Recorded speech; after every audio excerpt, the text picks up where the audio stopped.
Mitos y leyendas de nuestra América.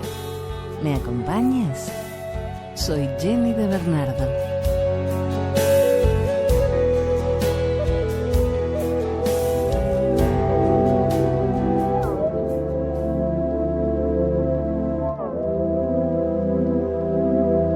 En nuestro encuentro de hoy recorreremos las leyendas de Colombia. Equivocadamente el hombre cree que el progreso consiste en tumbar y talar árboles para abrirle el espacio a las carreteras o a campos para el pastoreo del ganado.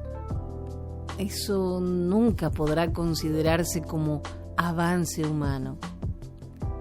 Los montes colombianos guardan en su interior una riqueza única que no es bien valorada por todos. Colonos y taladores que se enriquecen con la madera sin importarles que se acabe la naturaleza, abundan. Pero así como la riqueza de la madera y todo lo que ofrece la rica naturaleza del país parece no tener dolientes, sí existe en lo profundo del bosque un guardián que, sin importar recurrir al horror, hará respetar las montañas. Existen quienes quieren hacer fortuna con los recursos naturales. Otros solo van de paso con total indiferencia y escasa reverencia para el mundo botánico y animal. Y otros, que es el peor de los casos, se divierten atentando contra la vida silvestre.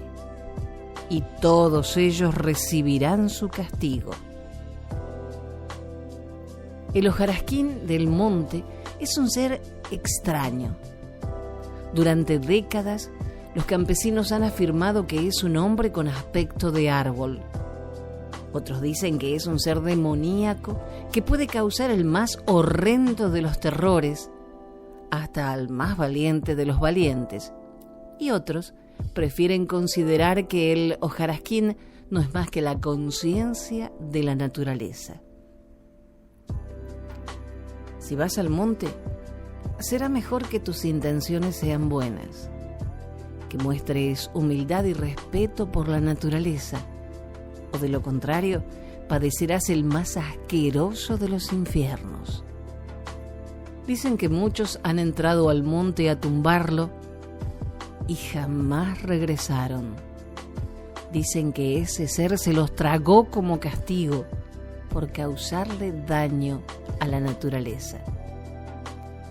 Más vale que le caigas bien al hojarasquín del monte, aunque eso es poco probable, porque en el mejor de los casos hará que te extravíes durante horas para luego él mismo llevarte al lugar por el que ingresaste.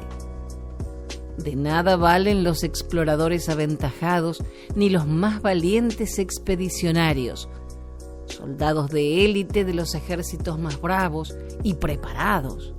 Ingresaron a las profundidades de la selva y nunca se tuvo noticia de ellos.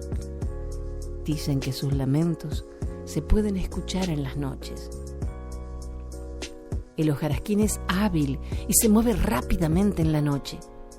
Quienes lo han visto a la cara son pocos. Bueno, cuando menos los que están vivos, porque generalmente si te portas mal, tendrás una cuenta ineludible con este ser protector del monte y sus criaturas. Dicen que está cubierto de hojas y de ramas, y que taladores listos para cortar un árbol y muchos cazadores listos para disparar sintieron que desde su espalda algo los castigaba con fiereza. Pero más que ello, era la misma rabia de una naturaleza frágil que no perdona lo malo que se hace con ella. Son muchos los que al monte no han vuelto a entrar, porque el hojarasquín marcó sus vidas para siempre, produciendo el mayor terror jamás experimentado. Otros han dejado una costumbre dedicada a tumbar monte y matar animales para cuidar la naturaleza y expiar sus culpas, enseñando a los demás a tomar conciencia sobre el buen uso de las riquezas de la Madre Tierra.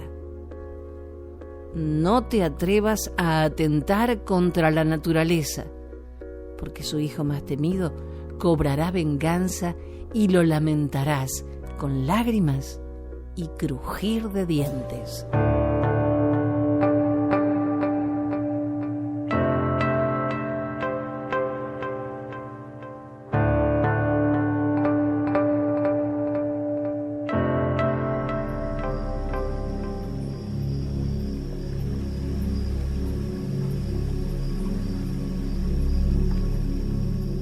La leyenda de la sirena del río Guatapurí en Valledupar.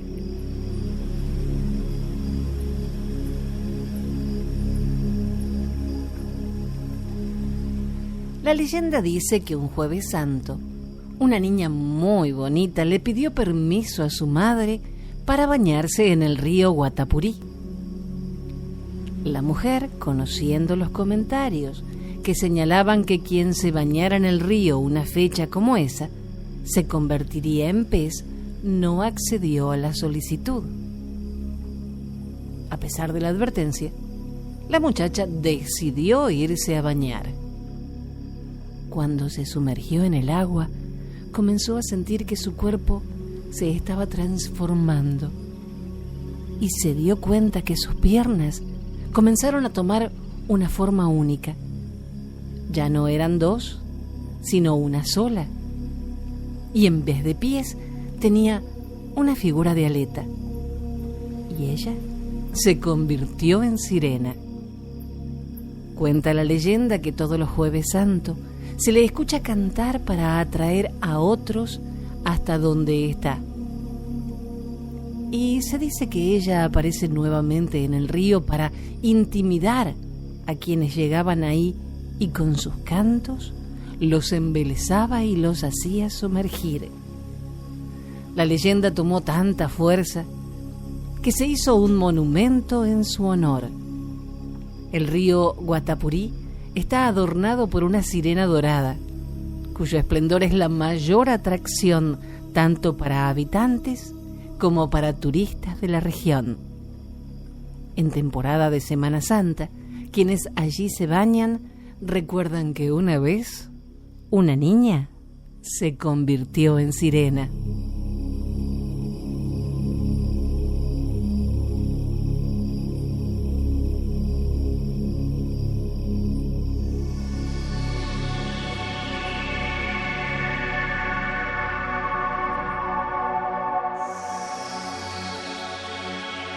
La leyenda del Dorado, un resplandor que cegó de ambición.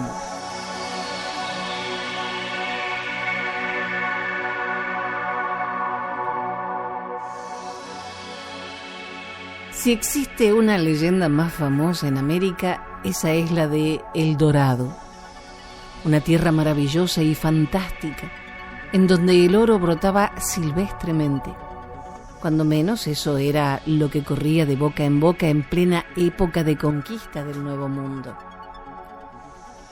La ubicación de esta tierra prometida era misteriosa y sus coordenadas variaban, como variados fueron los hombres que con el sueño de hacerse ricos se embarcaron en expediciones que dieron para muchos un resultado más parecido a la pesadilla que a la ilusión. El camino hacia el oro fue la principal razón por la que los expedicionarios españoles llegaron a tierras inexploradas y casi inexpugnables para, a su paso, fundar ciudades que hoy se mantienen como firmes asentamientos con 5 siglos de historia a cuestas. El Dorado no fue una imagen fantástica, también fue el motor que impulsó el descubrimiento de nuevas tierras y el arma asesina que aniquiló indígenas y propios compañeros de tropa. Dicen que sobre la leyenda de El Dorado se habló por primera vez en las expediciones de Vasco Núñez de Balboa y que dieron como resultado el descubrimiento del Océano Pacífico. allí en lo que hoy corresponde a territorio panameño, los nativos contaron a los españoles que había una tierra en donde el oro abundaba, un lugar donde existía tanto que prácticamente era inagotable y que se encontraba hacia el occidente, en lo que hoy se conoce como Colombia. El Dorado motivó la movilización de soldados españoles desde los territorios que hoy se conocen como Perú y Venezuela, y que tuvieron como punto coyuntural el encuentro de los comandantes militares, cuyo suceso originó la fundación de las importantes ciudades colombianas de Cali y Bogotá. Todas aquellas creaciones fantásticas, tanto de nativos como de los mismos españoles, fueron denominadas como Dorado, y el primero del que se tenga referencia es el del Valle de los Indígenas Taironas, en las estribaciones de la ciudad de Santa Marta, en el litoral caribe colombiano. Sin embargo, este dorado no tenía las dimensiones de la fantástica Tierra del Oro, que cegó con ambición a muchos venidos de todos los puntos cardinales. El lugar en donde la leyenda del Dorado se instituyó como una importante parte de la tradición corresponde a Cundinamarca, territorio muisca, perteneciente a la gran familia indígena Chibcha, hoy departamento de la República de Colombia. Allí en Cundinamarca se realizaba una ceremonia bautizada por los españoles como la del Indio Dorado, que fue la que originó la creencia sobre un reino de oro. Desde tiempos indeterminados, los indígenas adoraban una especie de culebra sagrada que se presentaba en las aguas de la laguna de Guatavita. Además, y según la tradición oral, a dicha laguna se lanzó la cacica junto con su hija, luego de que el cacique la acusara de infidelidad y ordenara que los demás indígenas le cantaran borrachos tonadas relacionadas con su adulterio. La cacica no soportó más este suplicio y decidió ponerle fin bajo sus aguas. El cacique entró en una profunda desesperación y los sumos sacerdotes, para apagar su drama, le hicieron creer que en el fondo de la laguna de Guatavita vivían su esposa e hija en un mágico palacio. El cacique, bañado totalmente en polvo dorado, se transportaba en una balsa y justo en el centro de la laguna arrojaba como ofrendas a su familia artículos de oro puro. Muchos dudaron siempre de la fidelidad de todo lo referente a esta creencia, pero aun cuando se controvierta su veracidad, estos sucesos encarnaron una de las leyendas más arraigadas de la humanidad y que motivaron el espíritu aventurero de europeos sedientos de riqueza.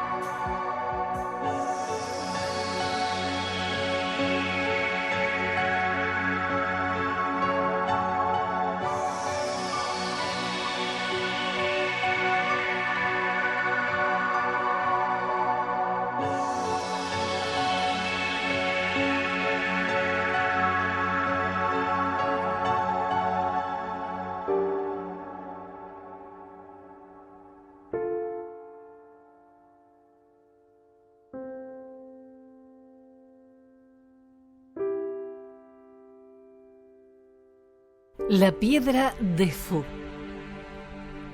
Según los campesinos mestizos de la cercanía de la laguna de Fúquene, el dios tutelar de las aguas es Fu. Según sus ideas, todos los ríos, lagunas y montañas tienen sus dioses titulares que se pueden presentar como enemigos temibles o grandes amigos de la gente.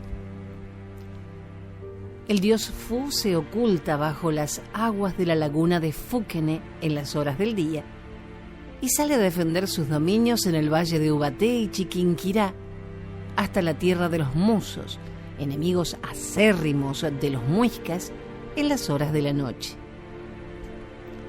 Cuenta la tradición de la región que una noche el dios Fu salió de las aguas de la laguna de Fúquene dando espantosos rugidos y escaló la montaña arrancando una gran piedra que se cargó en los hombros para tapar con ella el boquerón de Tausa por la vía hacia el pueblo de los musos. Los muiscas le rezaban mucho para que tapara dicho boquerón, pues así aislaría a los indios antropófagos de Muso. El dios Fu se entretuvo en el camino jugando con unas pequeñas piedras, y fue tal el fervor que puso en el juego que se olvidó del paso del tiempo.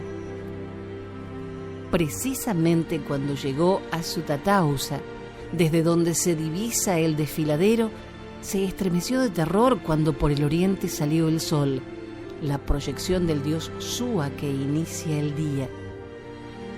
Con la angustia característica de los dioses de la noche ante la luz del día, el dios Fu soltó el peñasco que hizo temblar la tierra y salió huyendo hacia la laguna. Hoy todavía yace la enorme piedra en medio del camino que lleva a Sutatausa. La gente la llama la piedra del diablo. Según los campesinos de las riberas de la laguna de Fúquene, el dios tutelar Fu se opuso a la construcción del ferrocarril que el gobierno colombiano hizo entre Zipaquirá y Chiquinquirá. Cuentan los campesinos que cuando la obra llegó a bordear la laguna, los trabajadores tuvieron muchos problemas, pues de un día para otro, la obra aparecía destruida sistemáticamente. Pero como la constancia de los trabajadores era infatigable, cuentan los campesinos que un día, con su paciencia ya agotada, el dios Fu apareció ante los hombres en forma humana y les dijo: «Ustedes están invadiendo mi palacio». Y en forma amenazante desapareció. Los aterrorizados trabajadores decidieron prudentemente trasladar el terraplén del ferrocarril a otro lugar.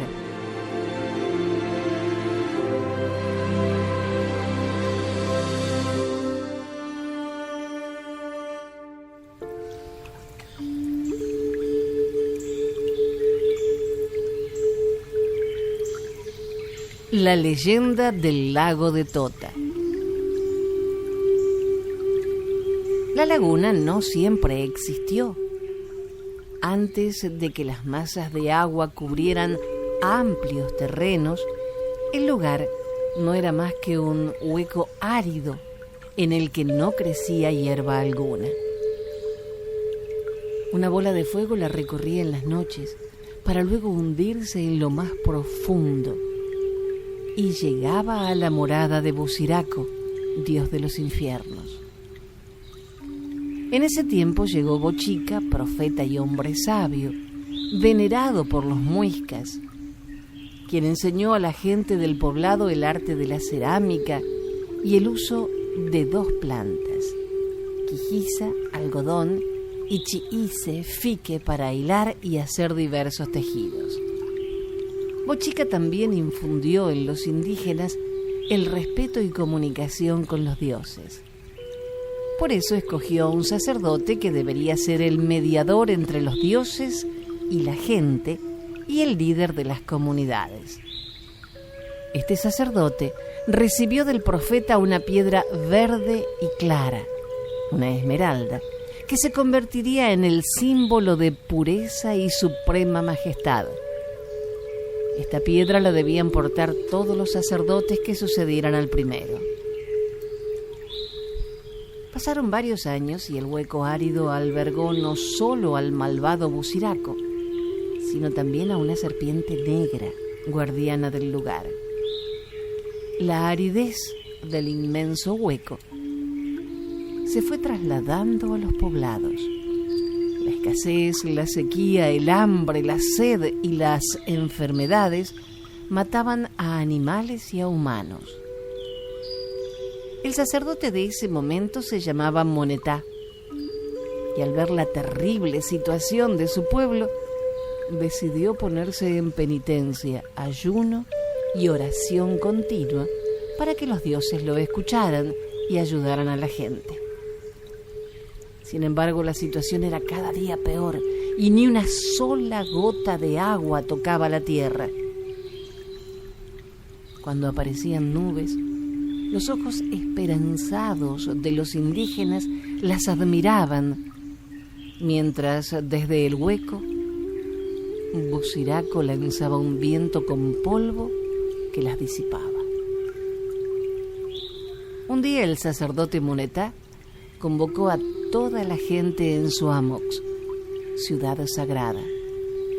Llegaron allí de todas las poblaciones cercanas, gente malnutrida y cansada. El líder se pronunció a la multitud con solo una túnica blanca y la piedra verde en el pecho. Les dijo que sus plegarias habían sido escuchadas por Chiminigagua, quien le dijo que reuniera a la gente e hiciera una peregrinación hasta la cúspide de la roca que quedaba cerca al hueco árido y que allí hicieran homenaje a Bachué, diosa que representa lo femenino, las aguas y la fertilidad. El pueblo siguió a Monetá hasta la roca y varios hicieron pinturas, ofrecieron a la diosa avecillas y luego todos se sentaron para el baile ceremonial. Mientras los tambores sonaban y los bailarines danzaban, la serpiente negra se retorcía y hacía ruidos de dolor y descontento. Cuando el grupo finalizó su baile, entró en escena la bailarina principal, usando una máscara negra y roja. Bailó pegándole fuerte al piso, mientras la serpiente chillaba. Luego ofreció a Bachué un disco de oro y lo lanzó al hueco árido, hiriendo de muerte a la serpiente negra. Todos celebraron el éxito y se repartió la comida, quedando ínfimas porciones para cada uno. Mientras todos comían y dormían, el sacerdote oraba a los dioses. Al día siguiente, presentó a su pueblo una nueva revelación. Arrancó de su pecho la piedra que había sido dada por Bochica antaño y la lanzó sobre el cadáver de la serpiente. De allí surgieron las aguas verde azuladas que llenan el lago de Tota. Así se dio fin al hambre y la sed en la región. Las islas que sobresalen son algunas de las partes petrificadas de la serpiente muerta.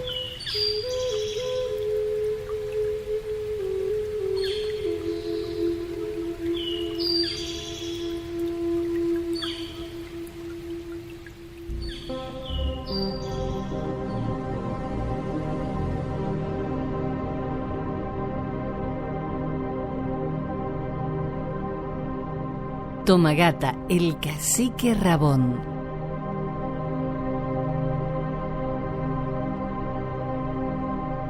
Según la tradición legendaria de los muiscas, en tiempos remotos, gobernó el cacicato de Tunja el saque Tomagata, un cacique rabón con cola de león, un solo ojo y 4 orejas.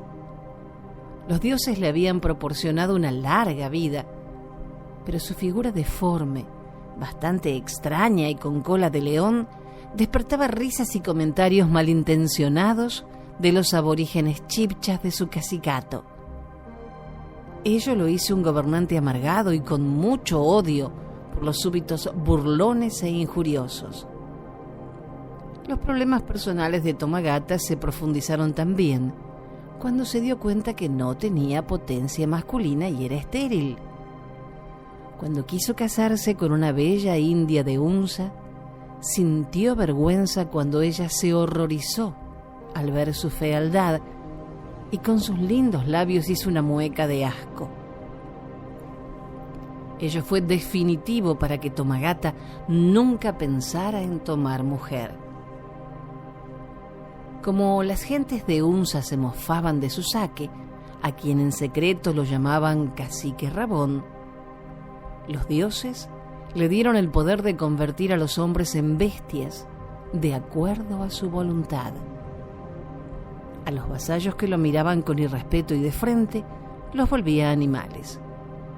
Por ello, los unzas no se atrevían a mirar al Cacique Rabón, a quien temían por sus excentricidades y fanatismo religioso. Desde entonces, los chibchas no se atrevían a mirar el rostro de los caciques. En su vida cotidiana, Tomagata era un santo, pues viajaba todas las noches entre Tunja y el Templo del Sol, en Sogamoso, en el valle de Iraca. Caminaba en peregrinación yendo y volviendo 10 veces en cada noche, y rezaba en los adoratorios que encontraba por el camino. Las tradiciones chibchas contaban que Tomagata convertía en serpiente, lagarto u otro animal a quien lo enojara mofándose por su fealdad y aspecto exótico con cola de león.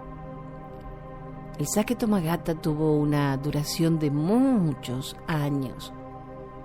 Toda su vida la vivió en celibato.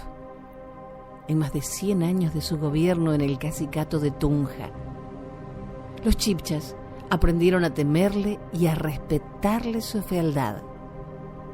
Nunca más le llamaron el Cacique Rabón, pues sabían el poder que le diera el dios Sua.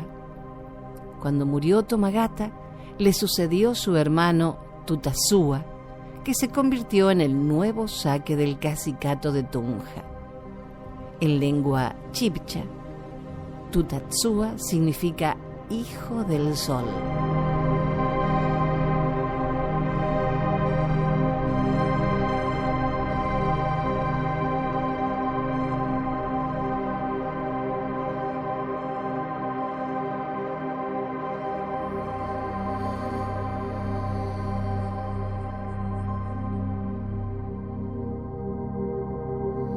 María la Larga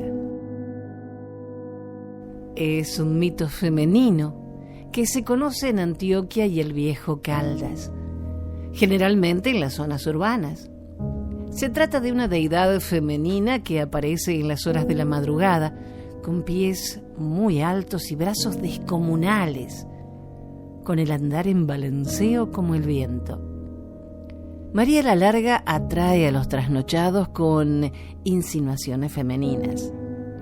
La han visto de noche como una bellísima mujer, con miradas insinuantes y sensuales. Cuando la persiguen los hombres, María la Larga acelera el paso y así con gran premura sigue el camino hacia el cementerio del pueblo. Cuando el galán se acerca mucho y está listo para abrazarla, María se alarga y se alarga hasta el infinito, infundiendo gran espanto. El mito de María la Larga es contado por la gente de los pueblos, de acuerdo con sus lugares, calles, casas y ubicación del templo y del cementerio, y en la misma forma con el anecdotario propio de nuestros pueblos, que hacen de los mitos una tradición que se transmite de generación en generación.